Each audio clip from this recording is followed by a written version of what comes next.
In a quiet town down south where the sun shines most days and people know each other by name, lived a young boy named Marcus Johnson.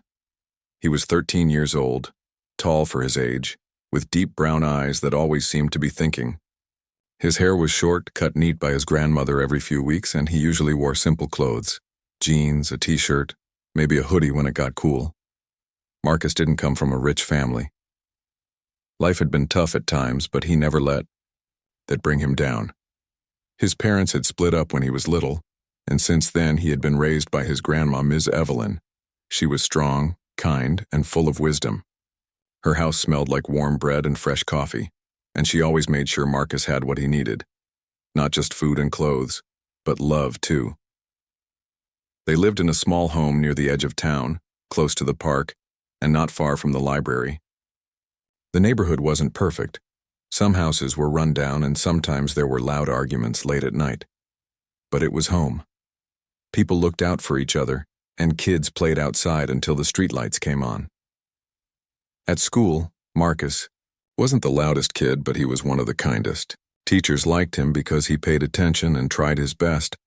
Other students respected him, even if they didn't always understand him. Some thought he was quiet because he was shy. But really, Marcus just listened more than he talked. He watched people, noticed how they felt, and tried to help without being asked.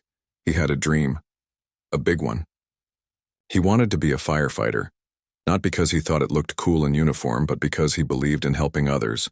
He used to watch videos of firefighters rescuing people from burning buildings, pulling kids from fast-moving water, or comforting scared families after a storm.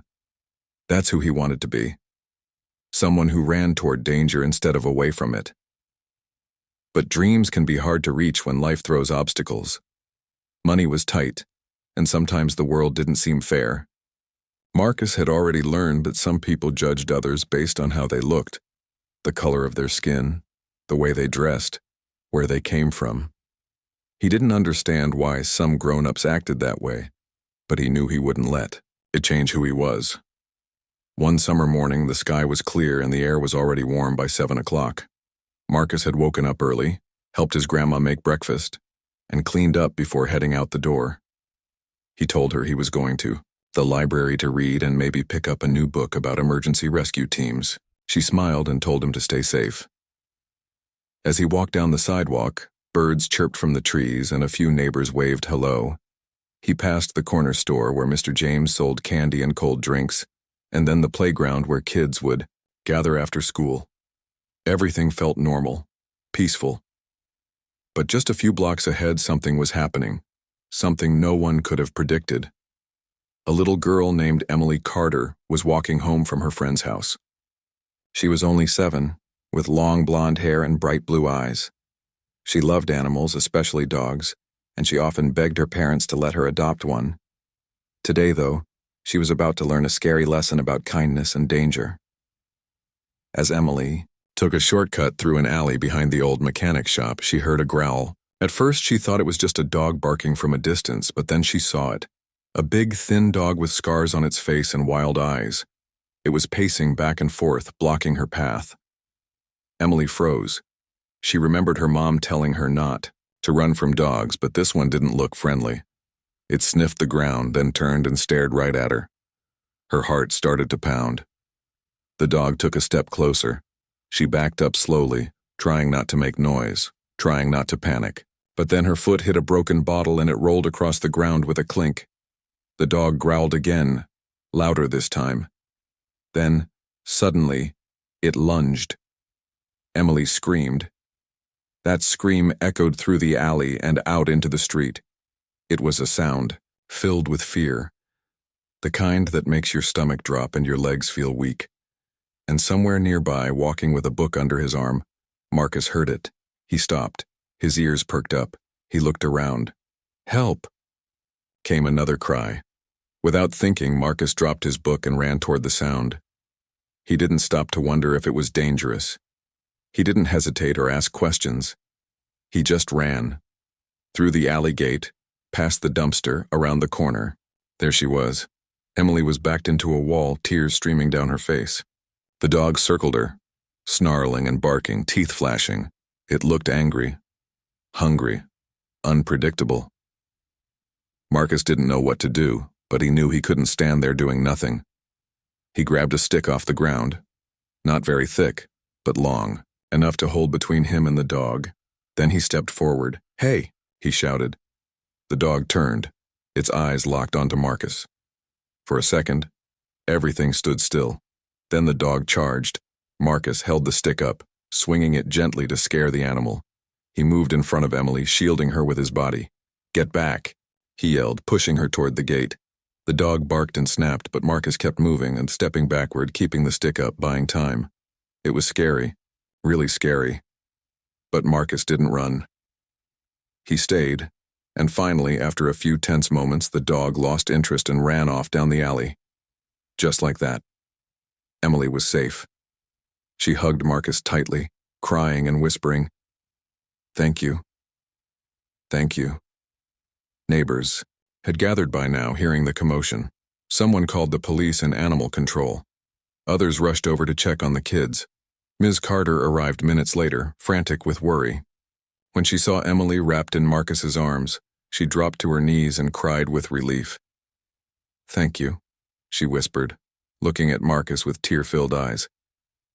He just nodded. "I'm glad I could help." What Marcus didn't know yet was that this moment, this single act of bravery, would soon be seen by millions, and it would start a conversation that stretched far beyond their small town. But for now, all he cared about was making sure Emily was okay. Because that's who Marcus was. A boy with a big heart.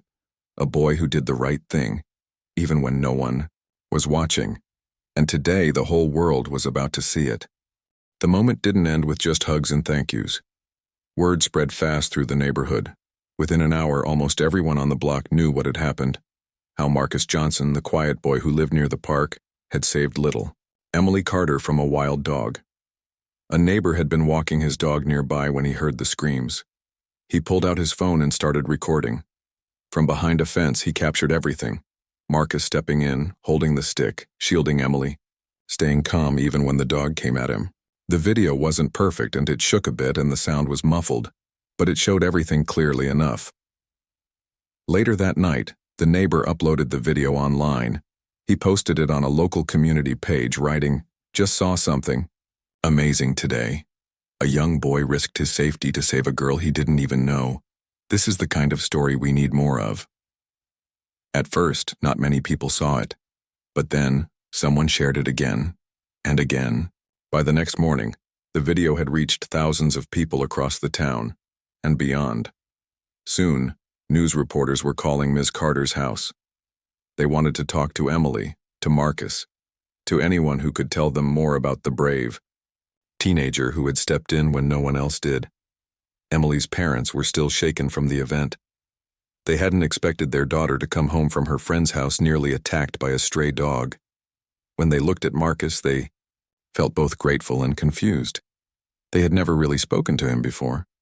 They didn't know much about him, only that he lived a few streets away and sometimes walked past their house on his way to the library.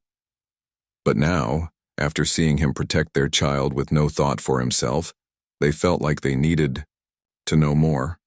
Marcus, on the other hand, didn't feel like a hero. When reporters called his grandmother's house, he asked her not to answer. He didn't want attention. He just wanted to go back to school, read his books, and keep working toward his dream of becoming a firefighter. But the world wasn't done noticing him. By the third day, the video had gone far beyond the town. It was being shared on national websites and TV shows. Some people were calling Marcus a real-life superhero. Others said he should get a medal for bravery. In some places, the comments were full of praise. "That kid is amazing. So brave." This is the kind of story that restores my faith in people. But not everyone responded kindly. Some people made hurtful comments online. They tried to twist the story, saying things like, "Why was he even there? Was this planned? He probably scared the dog into attacking." Marcus didn't see most of these comments, and his grandma made sure of that. She kept his phone away and told him not to look up anything online about the incident. "Don't let the bad voices take away from what you did," she told him gently. "You did good, baby. That's all that matters." Still, Marcus could feel the change around him. At school, kids stared, some whispered. Others came up and said, "Hey man, I saw what you did. That was cool." His teachers gave him quiet smiles during class. One even handed him a small note that said, "Proud of you." But the biggest surprise came when Emily's parents showed up at his house. It was a Saturday afternoon. Marcus was helping his grandma clean the backyard when they knocked on the door. He opened it and saw Mr. and Mrs. Carter standing there with Emily. "Hi, Marcus," said Mrs. Carter softly. "We just wanted to say thank you again. In person." Marcus nodded shyly. "You're welcome. I'm glad she's okay." Mr. Carter stepped forward. "We also wanted to invite you over for dinner, if you'd like. We'd love to get to." "No, you better." Marcus looked at his grandma. She smiled and nodded. So, later that week, he went to their house for the first time. It was strange at first. The Carters lived in a bigger home than his grandma's. Their yard was neat, and their kitchen smelled like baked chicken and fresh rolls. But as they ate together and talked, something changed. They laughed. They shared stories. Emily clung to Marcus's arm and wouldn't stop thanking him. And slowly, the lines between strangers began to fade. Over the next few weeks, the Carters and Marcus stayed in touch. They invited him over again, sometimes just for dinner, sometimes to watch movies or play board games. They treated him like family. Meanwhile, the video kept spreading. People in other cities saw it. Teachers used it in classrooms to talk about courage and kindness. Parents shared it with their kids to show what doing the right thing looks like. And then something even bigger happened. A retired firefighter named Mr. Daniels saw the video and was deeply moved. He had spent 30 years saving lives and training new firefighters. Now, he wanted to help Marcus. He reached out to Marcus's school and offered to mentor him. He also started a small fundraiser online to help pay for Marcus's future education. Books, classes, anything that would help him become a firefighter. The response was overwhelming. People from all over the country donated money. Some sent letters. Others left messages saying Marcus had inspired them to be better people. What started as a simple act of bravery had turned into something much bigger. But through it all, Marcus stayed the same. He still got up early, still helped his grandma, still dreamed of wearing a firefighter uniform one day. He didn't care about fame or money. He just wanted to help others, like he had helped Emily. Because that's who Marcus was. A boy with a big heart, and now the whole country was starting to see it. The video kept spreading, like ripples in a pond after a stone is dropped. At first it was just people in their town who knew Marcus's name. Then it was people across the state. Within a few weeks it felt like everyone in the country was talking about him. Some with love, some with doubt, and others with hate. Marcus didn't care much for the attention, but he couldn't escape it now. At school, things had changed. Some kids started treating him differently. A few looked up to him like a hero. Others whispered behind his back, jealous or confused, "Did you really save a girl?" One boy asked him during lunch. Marcus nodded. "Yeah, I guess." "Was the dog big?" "Real big," Marcus said. "And real angry." He tried to keep it light. He didn't want to be seen as someone special.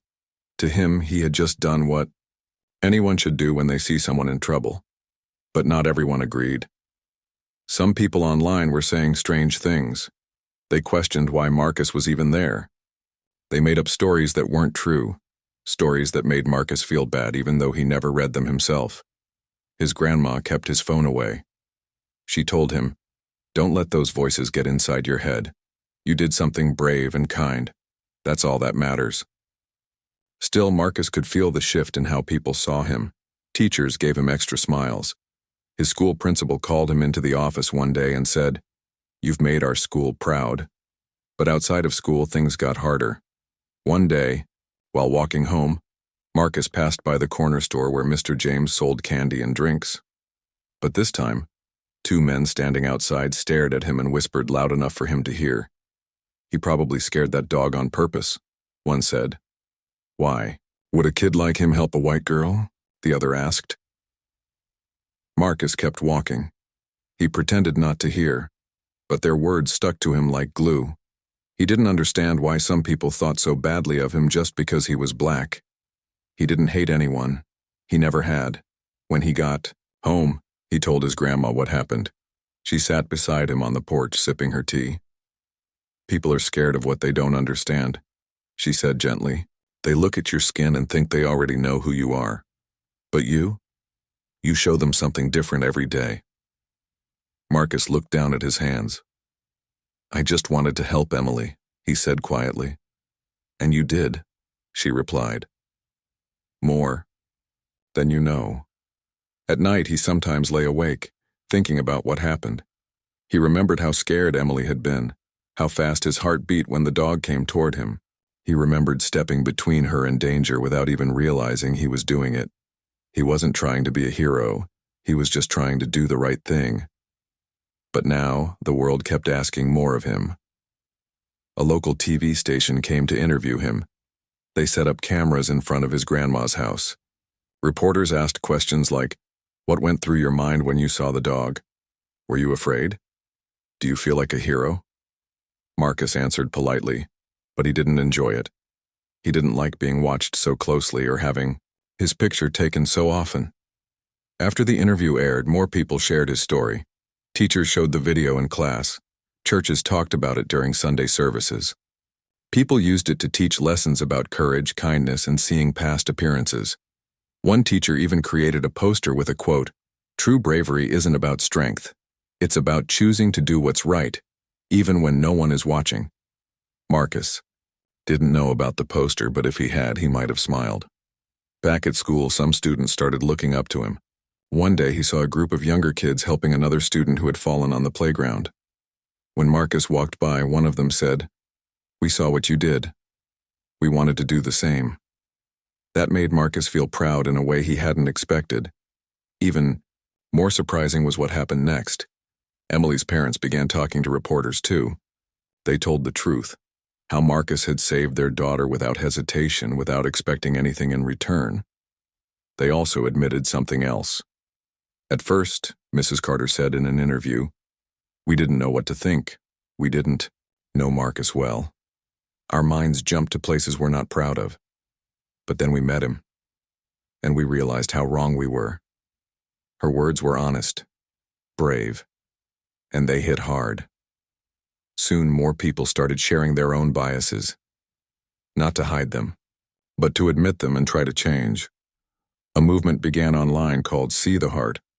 People posted videos and pictures of themselves doing small acts of kindness, helping strangers, standing up for others, giving second chances. It was based on Marcus's story. It became a reminder that we shouldn't judge people by how they look, where they live, or what they wear. We should take the time to see their hearts. All of this came from one moment, one choice Marcus had made in a hot alleyway on a summer morning. And still, he stayed humble. He kept going to school, kept helping his grandma, kept dreaming of becoming a firefighter. One day, after hearing about the impact Marcus had made, a retired firefighter named Mr. Daniels reached out again. This time he brought good news. "I've found a way to help you," he told Marcus. "There's a scholarship program for young people who want to become emergency workers. I put in a good word for you. If you're serious about becoming a firefighter, this could be your start." Marcus's eyes lit up. "You mean college?" "Yes," Mr. Daniels smiled. "And training. You'll get to learn everything you need to become the kind of hero you already are." Marcus hugged his grandma tightly that night. Everything was changing. Not because people believed in a video, but because they believed in him. Because he had shown that even in a world full of fear and misunderstanding, one act of kindness, one brave choice, could change everything. And Marcus Johnson had made that choice without hesitation, without fear, just because it was the right thing to do. Marcus Johnson didn't wake up one day and feel like a hero. He still got up early, helped his grandma make breakfast, and walked to school like always. But now, people saw him differently. Not just as a quiet kid with big dreams, but as someone who had done something truly special. The scholarship offer from Mr. Daniels was real. It meant Marcus could get training for emergency services, maybe even go to college someday. When he told his grandma the news, she hugged him so tight it felt like her heart was bursting with pride. "You've opened a door, baby," she said. "Now you walk through it." But things weren't all smooth from there. Even though many people supported Marcus, some still didn't understand why everyone was making such a big deal out of what he did. Some kids at school whispered behind his back, others asked strange questions. "Why'd you help her?" one boy asked during lunch. Marcus looked at him like he didn't understand the question. "Because she needed help," he said simply. "But she's not your family." "So?" Marcus shrugged. "She was scared. I couldn't just walk away." That was how he thought about it, not about color or background, just about doing the right thing. Still, the world kept watching him. Reporters came back to talk to him again. This time, they wanted to know more than just what happened that day. They wanted to know who he was. They asked about his life before the incident, about his dream of becoming a firefighter, about his grandma, his school, and how he stayed so humble even after everything changed. Marcus answered honestly. He didn't try to sound cool or impressive. He just told them what mattered most: helping others, staying strong, and never forgetting where he came from. One reporter asked, "How does it feel knowing you've inspired so many people?" Marcus smiled shyly. "I don't know if I've inspired anyone," he said. "I just did what I thought was right."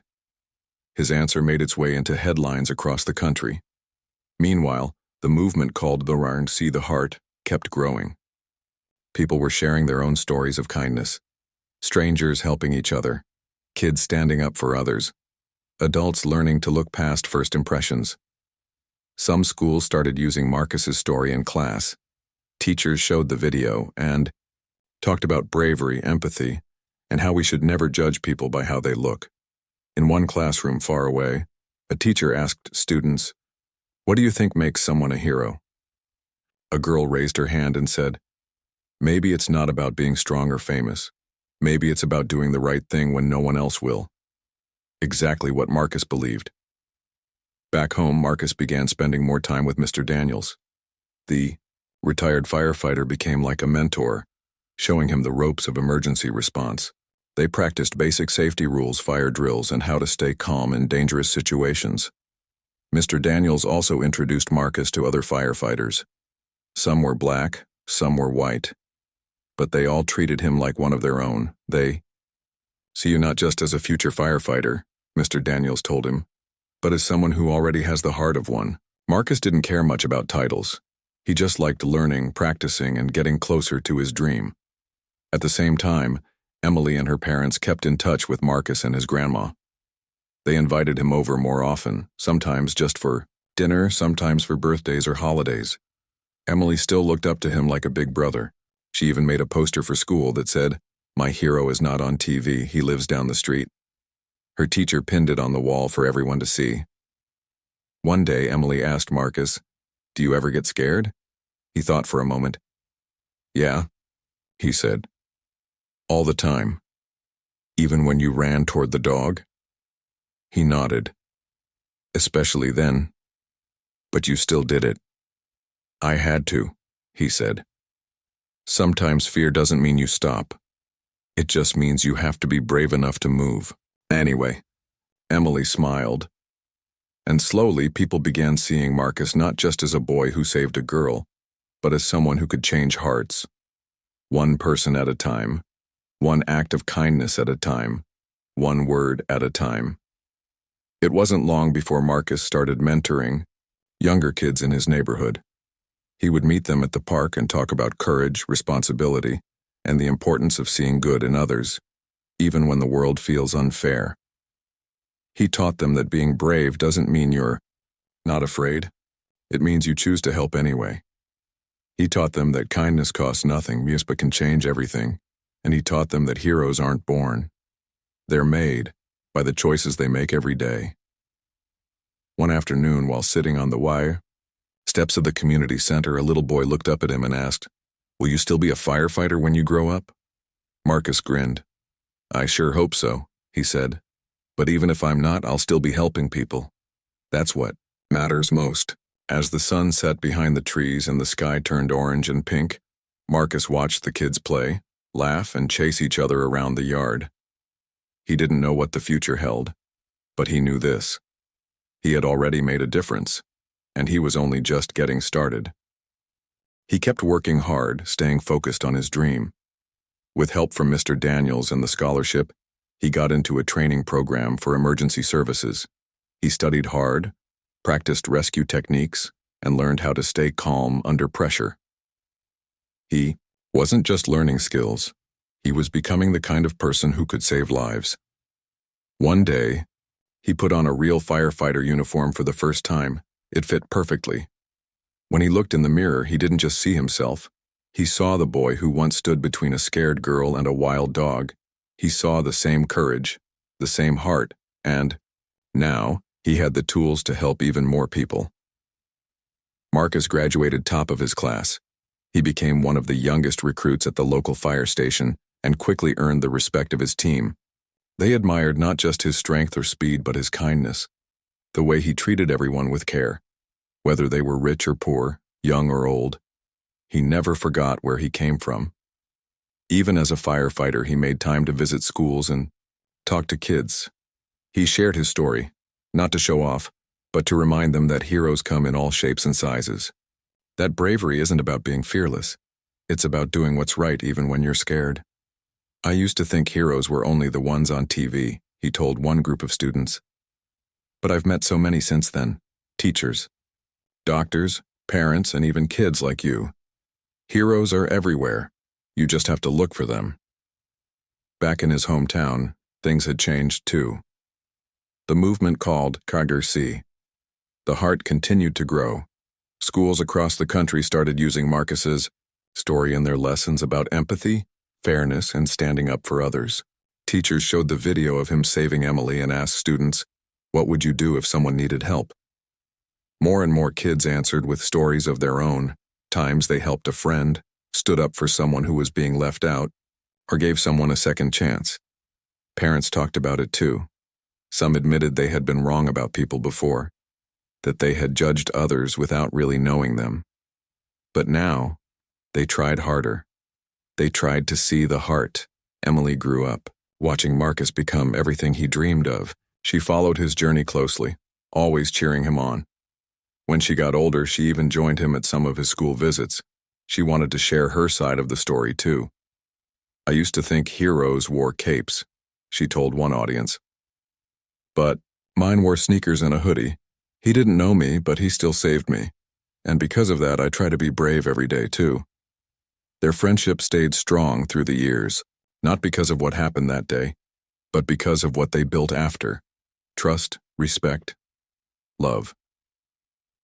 Back in their town, the alley where everything happened was cleaned up. The broken bottles were removed. A small sign was placed near the gate that read, "This is where courage changed everything." People would sometimes stop there, take a photo, or read the message quietly. Some left flowers. Others wrote notes and stuck them to the wall. "Thank you for showing us what kindness looks like. You reminded us to see the heart first. Your story changed my life." Marcus never asked for any of this. He never wanted to be famous. But he understood now that his actions had started something bigger than himself. He had proven that one good choice, one brave moment, could touch hearts across the nation. And it had. In classrooms, homes, and community centers, people were learning from him, not just about safety or bravery, but about seeing each other with open minds and open hearts. Years later, Marcus became a senior firefighter. He trained new recruits and taught emergency classes. He also started a youth mentorship program called Future Helpers, where kids could learn about firefighting, first aid, and most importantly, how to be kind. He made sure to invite kids from all backgrounds, all neighborhoods, all walks of life, because he knew that no matter where you came from or what you looked like, you could make a difference. That was his message. That was his mission. And that was his legacy. 1. Summer morning, just like the one when everything began, Marcus took a walk through his neighborhood. Birds chirped, the sun shined, and kids played outside like they always did. He smiled, because now, when people looked at him, they didn't see a boy from a tough background. They saw a hero, not because of how he looked, but because of what he did, and more importantly, why he did it. Because he believed in helping others. Because he chose kindness over fear. Because he stepped forward when others might have stepped back. And because he reminded an entire nation of something simple, yet powerful, to always see the heart first.